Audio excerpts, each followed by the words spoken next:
The DJ turn it up, better DJ bring it back. Tell them play that shit again. Tell them turn up the bass. DJ turn it up, better DJ bring it back. Tell the DJ turn it up. So guys, in my last test video, I tested out level 6 helmets and armor of all types against the MK14, and we got some solid data. And now we know which vest and helmet is better against that test criteria, you know, overall. We did no sniper talents, no boost, and no attachments. However, would attachments make a difference as to which vest performed the best? Are attachments just a gimmick? These are two questions I plan to answer in this video, and let's see what I found out.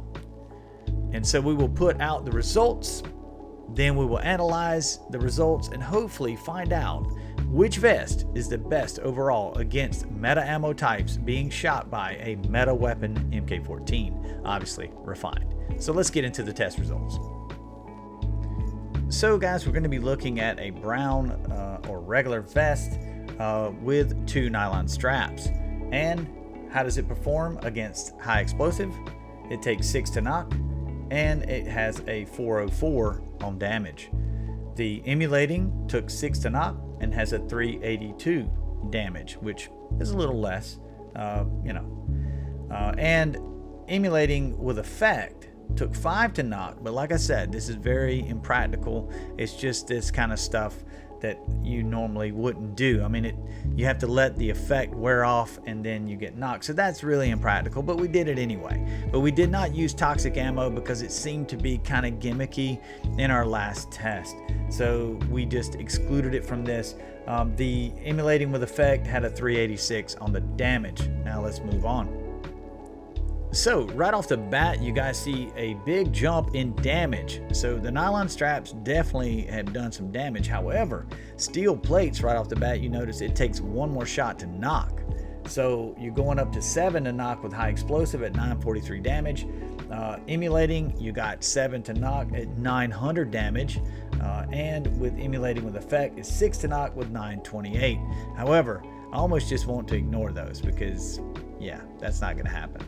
But occasionally you'll get that knock where a guy gets behind cover and he falls down. That's where that comes from. So let's take a look at composite fiber board and see what it's got going on. Against high explosives, it took 6 to knock with 808 damage. Emulating, it took 6 to knock with 758 damage.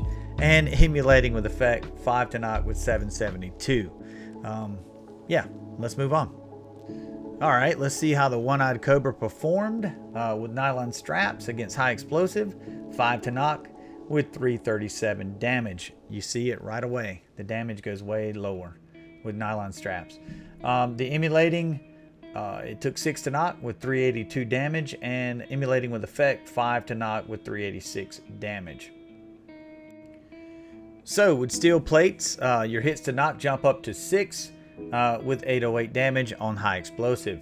With emulating, you got 7 to knock at 900, and with emulating with effect, 6 to knock with 929. All right, with composite fiber board against high explosive, you got 6 to knock with 808 damage. Sounds very familiar. Emulating, you got 6 to knock with 758 damage. Emulating with effect, 5 to knock with 772 damage. And last but not least, steel front with nylon straps. We got 6 to knock against high explosives, 404 on damage. Against emulating, 6 to knock, 382 damage. And emulating with effect, 5 to knock, 386 damage. All right, we'll take a look at these steel plates. High explosives, 7 to knock, 943 damage. Whoa. Against emulating, 7 to knock, 900 damage, and emulating with effect, 6 to knock, 928 damage. And we're going to take a look at the composite fiber board. Against high explosive, it took 6 to knock, 808 damage. Very, very familiar number. Emulating, 6 to knock with 758 damage. Emulating with effect, 5 to knock with 772. Now, let's put these numbers together. Let's see if we can find the best vest with the best attachments. Alright guys, so let's break down the results and find the best. Then we will compare those results to the tests without attachments. Obviously, these tests are with attachments. We'll compare them to the test without attachments and see if there's a difference. And we're going to start with the nylon strap attachment. We're going to use 2 because normally, you know, in your third thing, you always have a rad plate or a radiation plate. So we're going to start with nylon straps against high explosive. And based on the results, we have a tie with brown and steel front vest. It took 6 to knock, and the damage is the same at 404. So there's a tie already, okay? So how did nylon straps do against simulating? It was a 3-way tie this time. They all took 6 to knock with 382 damage. So we'll say gimmick on that, but wait till we see the results for the steel plates before you cast judgment. The damage jumped up significantly on steel plates against high explosive. We have another tie again with hits to knock, and the damage the brown and steel front vest take 7 hits to knock, and the damage was both 943. It's kind of this is kind of interesting, guys. So brown and steel front are neck and neck right now. Interesting. So they are definitely outshining the one-eyed cobra. All right, so let's look at the high explosive against carbon fiber board. Let's take a look at that, and we have a tie again with all 3 at 6 to knock and 808 damage. So nylon straps definitely made a difference in damage, but steel plates made a difference in hits to knock. Because we're trying to find out, you know, if these attachments make a difference and which ones are the best on which vest, because ultimately it's all questions, right? I have several questions. Let's keep looking into it. So how does steel plates hold up against emulating? It's a 3-way tie with hits to knock, and the clear winner in less damage taken would be the one-eyed cobra. Holy smokes, guys. Holy smokes. The one-eyed cobra comes in here. How? I mean, it's been brown and steel front every time. The other vests were at 943, so it's only a 43 point differential if you see. But I mean, still, it's difference. So let's look at emulating against carbon fiber plates and see how they stack up. 6 to knock and 758 damage. It's a 3-way tie again. Interesting, huh? Interesting. This is the kind of stuff that I wonder, because this is kind of weird. So let's crunch the numbers and see which vest attachments, you know, are the best. Is there a clear winner? Okay, let's take a look at that. So based purely on hits to knock, there is a clear winner in both ammo type categories. The steel plates took more to knock, so definitely this is the best attachment overall, which is surprising to me, to be honest. But let's look at it closer, because 2 vests stand out even more. The brown and the steel front take 1 more hit to knock with high explosive, and they all tied against emulating. The nylon straps and the composite fiber board took 6 to knock, but the nylon straps prevented way more damage to the vest by a lot.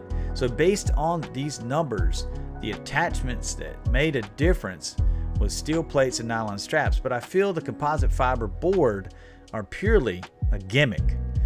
Yes, they are a gimmick. Don't use carbon fiber board. Now, let's compare the numbers with the attachments here to the numbers on vest without attachments, and let's see what we got, guys. So right off the bat, you can see a difference in the data. Attachments definitely make a difference in hits to knock and damage. You take more to knock, but taking more hits damages your vest more, obviously.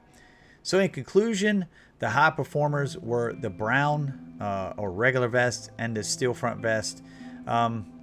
But hey, the results were really close either way, but those 2 vests stood out in these performance tests with attachments.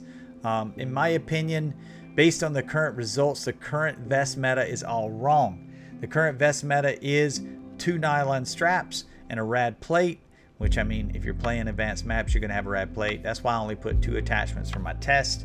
But it should be 2 steel plates and a rad plate. You will take more hits to knock, which can make a difference in life and death in Metro Royale. So hopefully this answers your vest questions. They do make a difference. But wait, what about sniper talents on the MK14? Does that make a difference? I will be doing some testing on that, and we'll find out, guys. If you're curious, let me know in the comments. Do you think sniper talents make a difference? I probably won't this chapter, it's almost over, but we'll have another. But hey guys, make sure and share these videos, because ultimately this takes a lot of time. It is a pain doing these tests. I cannot stress that to you. And it takes a lot of work, obviously, in the edits. This is some boring information to process, but at the same time, it's important information for you to do the best you can when playing Metro Royale. If you like the video, definitely share it with your friends. Let them know about our Discord. Subscribe to the channel, all that good stuff. And get ready for some more Metro Royale content.